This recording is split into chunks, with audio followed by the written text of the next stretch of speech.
नमस्कार विद्यार्थी मित्रांनो, मी गिरीश सुनील महाले आजपासून तुमच्या सर्वांसाठी अतिशय अवघड असा वाटणारा विषय, आपला विषय म्हणजे इंग्लिश.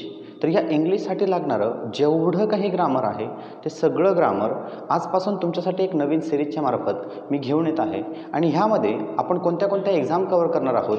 तर मला असं वाटतं विद्यार्थी मित्रांनो की इथं आपण ज्यावेळेस एक्झाम घेणार आहोत तर ते एक्झाममध्ये आपलं येणार आहे राज्यसेवा मुख्य, त्यात येणार आहे कंबाईंड ग्रुप बी आणि ग्रुप सी. त्यानंतर आपण टेक्निकलची जी कंबाईंड एक्झाम आहे त्या एक्झामसाठी किंवा सरळ सेवेसाठी लागणारं जेवढं काही ग्रामर आहे त्या सर्व ग्रामरची एक व्यवस्थित एक छान अशी सिरीज. जर तुम्हाला असं वाटतंय की इंग्लिश हा खूप अवघड विषय आहे तर ह्या विषयाला तुम्हाला जर सोप्या सरळ आणि साध्या भाषेत शिकून घ्यायचं असेल तर तुम्हाला ही सिरीज खूप जास्त उपयोगी पडेल. ही सिरीज तुम्हाला माझ्या या YouTube channel aspire English hub याच्यावर फ्रीमध्ये अवेलेबल असेल. त्यासाठी तुमच्याकडनं कोणत्याही प्रकारचा चार्ज घेतला जाणार नाही. आणि तुम्हाला जर असं वाटत असेल विद्यार्थी मित्रांनो की ही सिरीज जर तुमच्यासाठी खूप उपयोगी ठरत असेल तर तुम्ही नक्कीच ही तुमच्या मित्रमैत्रिणींशी किंवा जे तुमच्या असं तुम्हाला वाटतंय की जे अभ्यास करता आहेत MPSCचा किंवा बाकी इतर सर्व स्पर्धा परीक्षांचा, तर त्यांना नक्की शेअर करा आणि त्यांना ह्या दृष्टिकोनातून सपोर्ट होईल असा आपला एक साधा मानस असेल. विद्यार्थी मित्रांनो, मला असं वाटतं की आत्ता सध्या आपण ज्यावेळेस बाजारात फिरतोय तर बाजारात खूप सारे पुस्तकं उपलब्ध आहेत, खूप सारे बुक्स असे उपलब्ध आहेत जे बुक्स आपल्याला फक्त एवढं सांगतायत की आत्ता सध्या जी सरळ सेवेची एक्झाम जी अतिशय तोंडावर आलेली एक्झाम आहे त्या एक्झामसाठी काय होतं आहे की आपल्याला असं सांगण्यात येतं आहे की ह्या एक्झामसाठी लागणारी जे काही पुस्तकं आहेत तर ते पुस्तकं IBPS आणि TCS पॅटर्ननुसार उपलब्ध आहेत. मला असं वाटतं की काही पुस्तक IBPS आणि TCS पॅटर्ननुसार उपलब्ध असतीलही, परंतु तुम्हाला ह्या नुसता बाजारात न फिरता जेवढं काही इसेन्शियल ग्रामर आहे, जेवढं काही गरजेचं ग्रामर आहे ते सर्व गरजेचं ग्रामर आपल्या ह्या यूट्यूब चॅनलवर तुम्हाला फ्रीमध्ये उपलब्ध असेल. जर तुम्हाला असं वाटतं की ही सिरीज तुमच्यासाठी उपयुक्त ठरत असेल तर ती उपयुक्तता तुम्हाला लक्षात घेऊन मला असं वाटतं की आपल्याला काही गोष्टी त्यात व्यवस्थित समजून घेणं गरजेचं आहे. विद्यार्थी मित्रांनो, एक महत्त्वाची गोष्ट जी सर्वांना कळली पाहिजे ती असं की इंग्लिश मुळात म्हणजे अवघड नाही आहे. कारण आत्तापर्यंत आपल्याला ज्याप्रमाणे इंग्लिश शिकवलं गेलं आहे किंवा ज्याप्रमाणे आपल्यासमोर इंग्लिश प्रेझेंट करण्यात आलेले आहे, पर्टिक्युलरली जे महाराष्ट्राचे जेवढे काही विद्यार्थी आहेत सर्व विद्यार्थ्यांना असं वाटतं की इंग्लिश हा आपल्या अखत्यारीतला विषयच नाही आहे. परंतु मला असं वाटतं की इंग्लिश हा अतिशय साधा, सरळ आणि सोपा विषय आहे. आणि तो विषय जर तुम्हाला साध्या, सरळ, सोप्या भाषेत समजून घ्यायचा असेल तर तुम्हाला माझे ह्या लेक्चरची सिरीज नक्कीच पाहिली पाहिजे मला असं वाटतं. विद्यार्थी मित्रांनो, आत्ता सध्या जी आपल्या तोंडावर जी एक्झाम येऊन ठेपली आहे ती एक्झाम आहे सध्या वनरक्षक आणि तलाठी भरतीची. तर या वनरक्षक आणि तलाठीच्या भरतीसाठी जेवढं काही ग्रामर आहे तर त्यासाठी जो काही सिलेबस आहे किंवा मी असं म्हणेल की नुसता तेवढा सिलेबस न कव्हर करता तुमच्या यानंतर आयुष्यात कितीही एक्झाम तुम्हाला ज्यावेळेस द्याव्या लागतील तर तुम्हाला इंग्लिश जो सब्जेक्ट आहे तर इंग्लिश सब्जेक्टमध्ये कोणत्याही प्रकारचं इफ आणि देन राहू जाऊ नये, म्हणजेच जर आणि तर राहू नये. तर यासाठी मी आजपासून तुमच्यासाठी काही नवीन सिरीज घेऊन येत आहे. तर ह्या सगळ्या सिरीजमध्ये आपण कोणत्या कोणत्या गोष्टी कव्हर करणार आहोत, आपण काय काय कव्हर करणार आहोत, याच्यामध्ये आपण कोणत्या कोणत्या गोष्टींविषयी इत्थंभूत अशी माहिती घेणार आहोत. तर ह्या माझ्या सिरीजमध्ये मी नुसतं तुम्हाला फक्त एखादी गोष्ट शिकून दिली आणि सोडून दिली असं होणार नाही. तर याच्यात आपण सगळ्या जेवढ्या काही आत्तापर्यंत क्वेश्चन पेपर विचारले गेले आहेत सगळ्या क्वेश्चन पेपरचा आपण व्यवस्थित ॲनालिसिस करू, त्या क्वेश्चन पेपर व्यवस्थित समजून घेऊ, त्या क्वेश्चन पेपर कोणत्या स्वरूपाने विचारले जातात, त्याचे पॅटर्न काय असतो तो पॅटर्न लक्षात घेऊन मला असं वाटतं की आत्ता सध्या होतं काय की आपल्याला त्या क्वेश्चन पेपरचा व्यवस्थित पॅटर्न कळत नसावा. आणि तो पॅटर्न जर तुम्हाला समजून घ्यायचा असेल तर तुम्हाला अगोदर व्यवस्थितपणे तो इंग्लिश लँग्वेज काय आहे किंवा इंग्लिश भाषा काय आहे किंवा इंग्लिशचं नक्की ग्रामर काय सांगतं, त्याचे रूल्स आणि रेग्युलेशन काय आहेत, ते रूल्स नक्की कसे फॉलो केले जातात आणि ते कोणत्या स्वरूपाच्या क्वेश्चनमध्ये ते कसं इन्क्लूड असतं हे तुम्हाला समजून घेणं मला असं वाटतं खूप जास्त गरजेचं असेल. आणि ज्यावेळेस तुम्ही ते समजून घ्याल तर तुम्हाला असं कळेल की इंग्लिशसारखा अतिशय साधा, सरळ, सोपा विषय जो आपल्याला आत्तापर्यंत अवघड वाटतोय तो विषय अजिबात अवघड नसून त्या विषयात आपण खूप काही करू शकतो. त्यात खूप जास्त स्कोप आहे.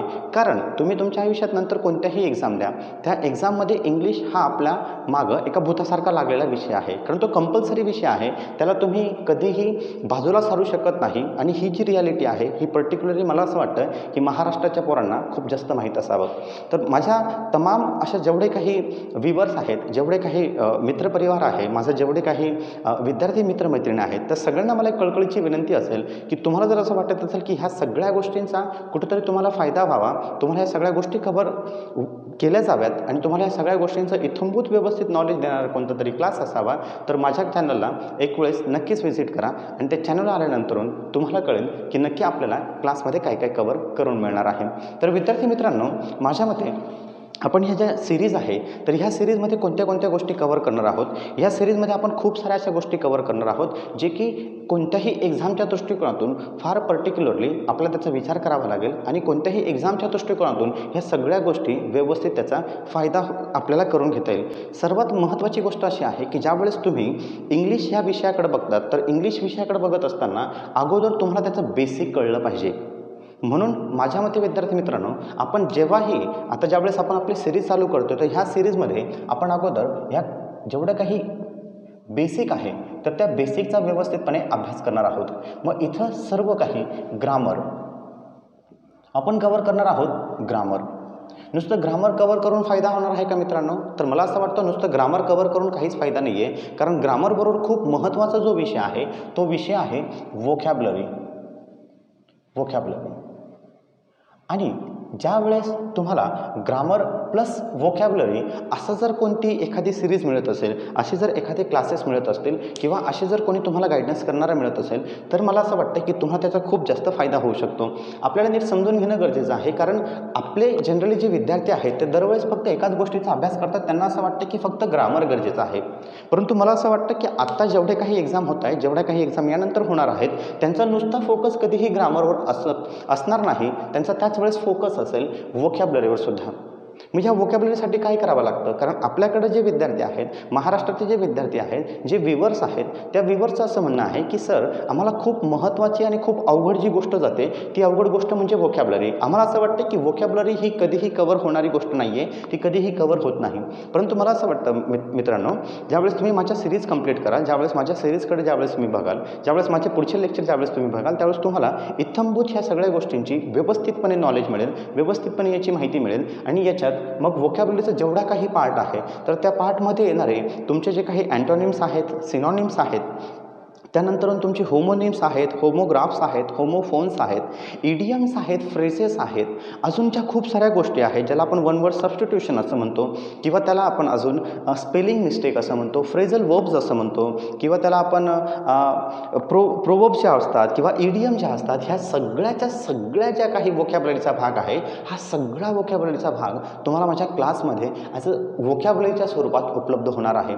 आणि नुसतं तो व्होकॅब्युलरीच्या स्वरूपात उपलब्ध होणार नाही, तर मी माझे जे क्लासेस ज्यावेळेस मी घेणार आहे, तर त्या क्लासेस घेत असताना ह्या सगळ्या गोष्टी प्रॅक्टिकली कशा वापरतात, कारण एखादी गोष्ट ज्यावेळेस प्रॅक्टिकली वापरली जाते आणि ती गोष्ट ज्यावेळेस प्रॅक्टिकली वापरली गेल्यावर त्याच्यात नक्की त्याचं इम्प्लिमेंटेशन कसं करावं हे जर तुम्हाला कळालं, तर ती गोष्ट अजून आपल्याला साधी आणि सरळ सोपी अशी वाटू लागते.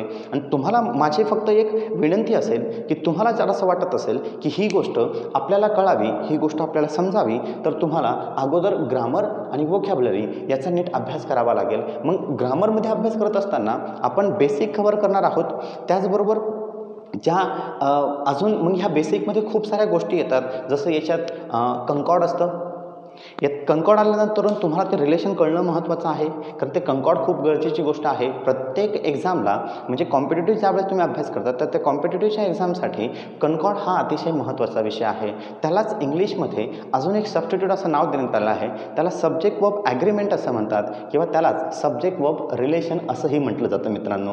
म्हणजे आपल्याला असं वाटतं की कंकॉर्ड हा खूप अवघड विषय असावा, पण तो अजिबात अवघड नसून तो अतिशय साधा, सरळ आणि सोपा असा विषय आहे. आणि ह्या साध्या सरळ सोप्या विषयाला तुम्हाला जर साध्या सरळ सोप्या पद्धतीने शिकून घ्यायचं असेल, तर तुम्हाला इथं कंटिन्यू टिकून राहणं गरजेचं आहे. मित्रांनो, आपण पुढे बघणार आहोत एक साधी गोष्ट, ती म्हणजे कन्कॉर्डमध्ये जो असणारा जो काही पॅटर्न आहे, तो पॅटर्न समजून घेणं खूप गरजेचं आहे. कारण आपल्याकडे होतं काय की आपल्याला हे कन्कॉर्ड कळत नसल्यामुळे आपल्याला ज्यावेळेस कॉम्पिटिटिव्ह एक्झाममध्ये ज्यावेळेस प्रश्न विचारले जातात, त्यावेळेस आपल्याला बऱ्यापैकी प्रश्न ह्या सगळ्या टॉपिकवर असतात आणि हा टॉपिक समजणं माझ्या मते खूप जास्त गरजेचं आहे. त्यानंतर विद्यार्थी मित्रांनो, आपण एक गोष्ट कव्हर करणार आहोत, ते म्हणजे टेन्सेस. खूप महत्त्वाची गोष्ट आहे. बेसिक झाल्यानंतर आपण जाणार आहोत टेन्सेसकडं. कारण मला असं वाटतं की टेन्सेस हा त्या लँग्वेजचा किंवा त्या भाषेचा आत्मा असावा आणि ज्यावेळेस तुम्हाला त्या भाषेचा आत्मा कळायला लागतो तर तुम्हाला बाकीच्या गोष्टी सहज उलगडत जाऊ शकतात आणि तुम्हाला जर ते व्यवस्थितपणे समजून घ्यायचं असेल तर आपला हा क्लास तुम्हाला नक्कीच फायदेशीर ठरू शकतो. पुढं आहेत कंडिशनल सेंटेन्सेस. आपण कंडिशनल सेंटेन्सेस घेणार आहोत. मग कुठे कंडिशनल सेंटेन्सेसमध्ये खूप साऱ्या गोष्टी आहेत ज्या आपल्याला समजून घेणं गरजेचं आहे. मग याच्यात मूड, याच्यात ॲक्टिव्ह पॅसिव्ह व्हॉईस, खूप महत्त्वाची जी गोष्ट आहे ती आहे active passive voice. Active passive voice. आता जेवढ्या काही एक्झाम ह्या राज्यसेवेपासून ते सरळ सेवेपर्यंत जेवढ्या एक्झाम आहेत त्या एक्झाममध्ये नेहमी 1-2 क्वेश्चन ॲक्टिव्ह पॅसिव्ह व्हॉईसवर असतात म्हणजे असतात आणि तुम्हाला जर ॲक्टिव्ह पॅसिव्ह व्हॉईस व्यवस्थित समजला तर तुम्हाला त्या एक्झाममधला आपला जो हक्काचा मार्क्स आहे तो तुम्हाला तुमचा मार्क्स मिळवता येऊ शकतो. नंतर आपण जो महत्त्वाचा जो मुद्दा आहे तो घेणार आहोत, त्याला आपण parts of speech. Parts of स्पीचमध्ये खूप साऱ्या गोष्टी आहेत. मग पार्ट्स ऑफ स्पीचमध्ये नाऊन आहेत, प्रोनाऊन आहेत, वर्ब्स आहेत, ॲडवर्ब्स आहेत, इंटरजेक्शन आहे, कंजक्शन आहे, प्रिपोजिशन्स आहेत. अशा खूप साऱ्या ज्या गोष्टी आहेत, जेवढे काही पार्ट्स ऑफ स्पीच आहेत आपल्याला सर्व पार्ट्स ऑफ स्पीच इन डिटेलमध्ये व्यवस्थितपणे बघायचे आहेत. आणि ते पार्ट्स ऑफ स्पीच झाल्यानंतरून मग आपण जाणार आहोत अतिशय महत्त्वाचा आणि आपल्या जवळचा विषय, तो म्हणजे मॉडल ऑक्झिलरीज. तर विद्यार्थी मित्रांनो, हा मॉडल ऑक्झिलरीज हा खूप महत्त्वाचा एक विषय ठरतो ज्यावेळेस आपल्याला कॉम्पिटिटिव्ह एक्झामचा अभ्यास करायचा असतो त्यावेळेस. तर तुम्हाला जर कॉम्पिटिटिव्हचा अभ्यास करायचा असेल आणि तुम्हाला जर मॉडल ऑक्झिलरी नाहीच कळलात तर मॉडल ऑक्झिलरीवर येणारे प्रश्नांपासून तुम्ही मुकू शकतात. त्यामुळे आपण आपल्या क्लासमध्ये बेसिक टेन्सेस, त्यानंतर active passive voice, parts of speech, modal auxiliary आणि त्याचबरोबर आपण जे सेंटेन्स ट्रान्सफॉर्मेशन असतं, खूप महत्त्वाची गोष्ट आहे विद्यार्थी मित्रांनो, समजून घ्या की तुम्हाला सिम्पल, कंपाऊंड आणि कॉम्प्लेक्स याचं जे सिंथेसिस असतं तुम्हाला ते सिंथेसिस जमलं पाहिजे. मग आपलं जे काही सेंटेन्स ट्रान्सफॉर्मेशन असतं, जे सेंटेन्स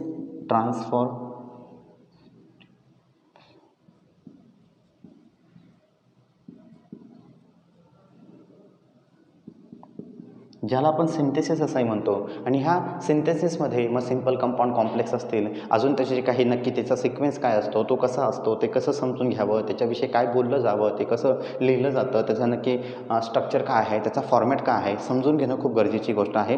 ते कवर झाल्यानंतर आपण क्लॉजेसकडे जाणार आहोत. मग त्या क्लॉजेसमध्ये मग डिपेंडंट क्लॉजेस असतील, इंडिपेंडंट क्लॉजेस असतील किंवा अजून बऱ्याच गोष्टी त्याच्यात इन्क्लूड होतात. या सगळ्या गोष्टी आपल्या क्लासमध्ये कवर होणार आहेत मित्रांनो. कारण ह्या गोष्टी समजून घेणं, याच्यावर व्यवस्थितपणे अभ्यास करणं, याच्यावर विचार करणं आणि ह्या गोष्टी नीट समजून घेत असताना त्याच्यात कुठंही थोडीही चूक न होणं म्हणजेच तुम्हाला ग्रामर आणि व्होकॅब्युलरीचा प्रॉपर सेन्स आहे आपण असं म्हणू. विद्यार्थी मित्रांनो, यानंतर आपण जो सर्वांना अतिशय त्रासदायक जो विषय आहे तो विषय आहे डायरेक्ट आणि indirect speech. Direct and indirect speech.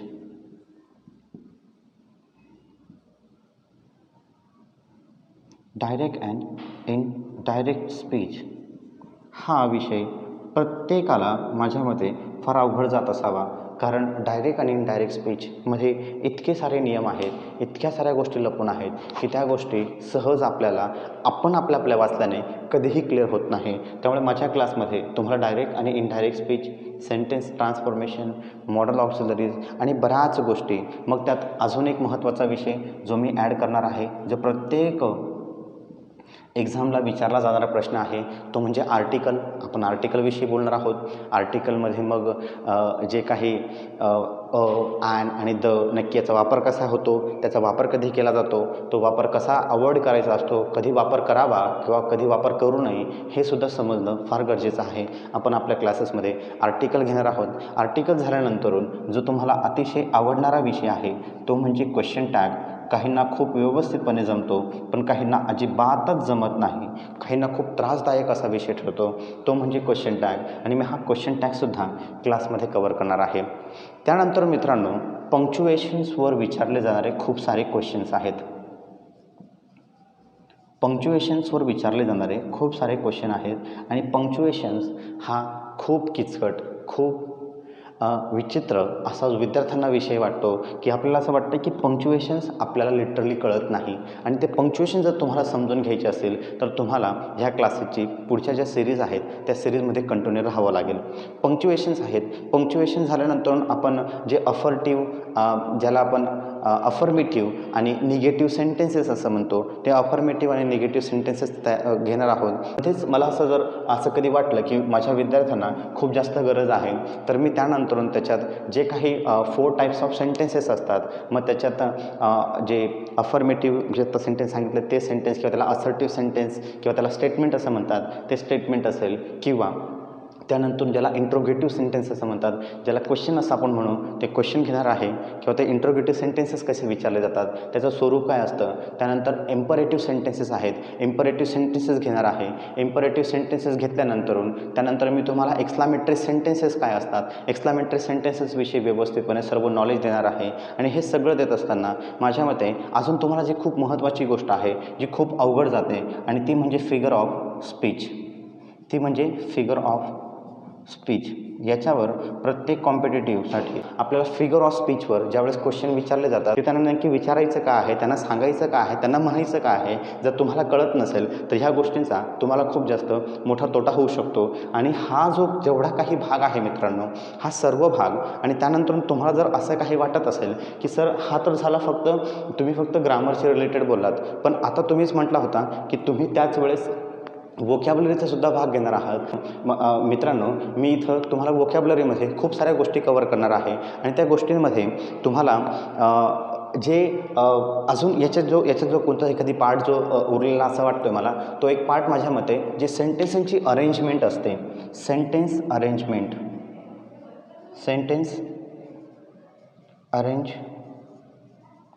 जी असते मित्रांनो, ती सेंटेन्स अरेंजमेंट खूप महत्त्वाची. आणि सेंटेन्सेस अरेंजमेंट करत असताना आपल्याला एकदा येणारा त्रास, होणाऱ्या गोष्टी आपल्याला जर नाही कळाल्यात तर त्या गोष्टींचा खूप मोठा आपल्या याच्यावर इम्पॅक्ट होऊ शकतो. आणि तुम्हाला जर हा त्रास लांब करायचा असेल तर तुम्हाला सेंटेन्सची अरेंजमेंट काय आहे ते समजून घेणं गरजेचं आहे.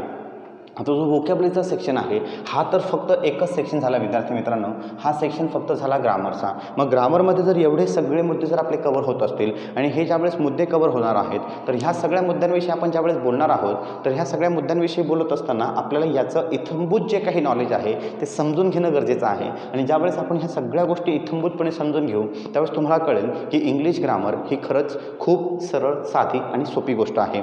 आणि यानंतर विद्यार्थी मित्रांनो, जे काही वोकॅब्युलरीचा भाग आहे, तर वोकॅब्युलरीच्या सेक्शनमध्ये खूप साऱ्या गोष्टी आपल्या कव्हर केल्या जाणार आहेत. आणि त्या ज्या गोष्टी आहेत त्या कव्हर करत असताना मला असं वाटतं की त्यात आपण जे काही सिनॉनिम्स, अँटॉनिम्सचा भाग आहे, किंवा त्यानंतरून जे तुम्हाला असं वाटतं की इडियम्स, फ्रेजेस आहेत, जे वन वर्ड सबस्टिट्यूशन आहेत, किंवा त्यानंतर ज्या स्पेलिंग मिस्टेक आहेत, फ्रेझल वर्ब्स आहेत, किंवा त्यानंतर तुम्हाला असं वाटतं की त्याच्यात प्रोवर्ब्स असतील, इडियम असतील, ह्या सगळ्या गोष्टी आपल्या एकाच क्लासमध्ये कव्हर होणार आहेत. तर तुम्हाला ही सिरीज जर खरंच आवडणार असेल, तुम्हाला ही सिरीज जर खरंच आवडत असेल, तुम्हाला असं वाटतं की ह्या सगळ्या गोष्टींवर महाले सरांनी आमचे लेक्चर घ्यावेत, याच्यावर त्यांनी फ्रीमध्ये मार्गदर्शन करावं, तर मला असं वाटतं विद्यार्थी मित्रांनो, त्यासाठी मला फक्त तुमच्या सपोर्टची गरज आहे. तुम्ही जर एक वेळेस व्यवस्थित ह्या सगळ्या गोष्टींसाठी सपोर्ट केला, नुसतं सपोर्ट करू नका, तर तुमचे सजेशनही माझ्यासाठी तितकेच महत्त्वाचे.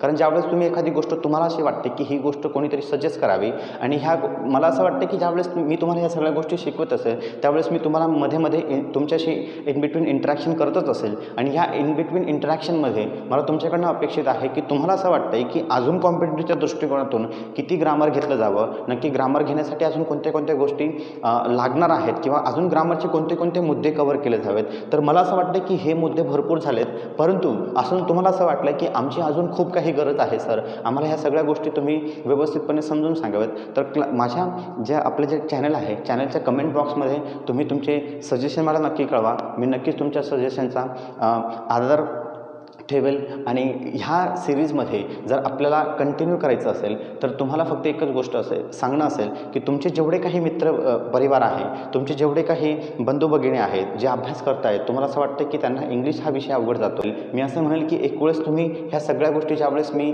चॅनलवर ज्यावेळेस सांगणार आहे, तर चॅनलवर सांगत असताना तुम्हाला ह्या सगळ्या गोष्टी व्यवस्थितपणे याचं अवलोकन करा, ह्या सगळ्या गोष्टी व्यवस्थितपणे समजून घ्या. आणि ज्यावेळेस तुम्ही ह्या सगळ्या गोष्टी व्यवस्थितपणे समजून घ्याल, त्यावेळेस तुम्हाला कळेल की उरलेला जो काही भाग आहे आहे, जो ग्रामर आणि वोकॅब्युलरीचा जो भाग आहे तो अजिबात अवघड नाही आहे. तो अतिशय सोपा, साधा आणि सरळ असा विषय आहे. फक्त ते समजून घेत असताना आपण काही गोष्टींची जाणीव ठेवली पाहिजे. एक सर्वात महत्त्वाची गोष्ट मला अशी वाटते की इंग्लिश तुम्हाला जर अवघड वाटत असेल तर मला असं वाटतं इंग्लिश अजिबात अवघड नाही आहे. तुमच्या डोक्यात एक साधी गोष्ट ठेवा, इंग्लिश अजिबात अवघड नाही आहे. इंग्लिश अतिशय साधी, सरळ आणि सोपी लँग्वेज आहे आणि ती जर साधी, सरळ, सोपी लँग्वेज तुम्हाला जाणून घ्यायची असेल तर तुम्हाला माझ्या या क्लासबरोबर कंटिन्यू करावं लागेल. आणि माझ्या चॅनलला सबस्क्राईब करा, कमेंट करा आणि नक्कीच तुमचे जे व्हॅल्युएबल जे काही जे लाईक्स आहेत ते लाईक्स क्लासेसला पोहोचवा. ह्या गोष्टी इतरांपर्यंत शेअर करा, इतरांना सांगा. धन्यवाद मित्रांनो.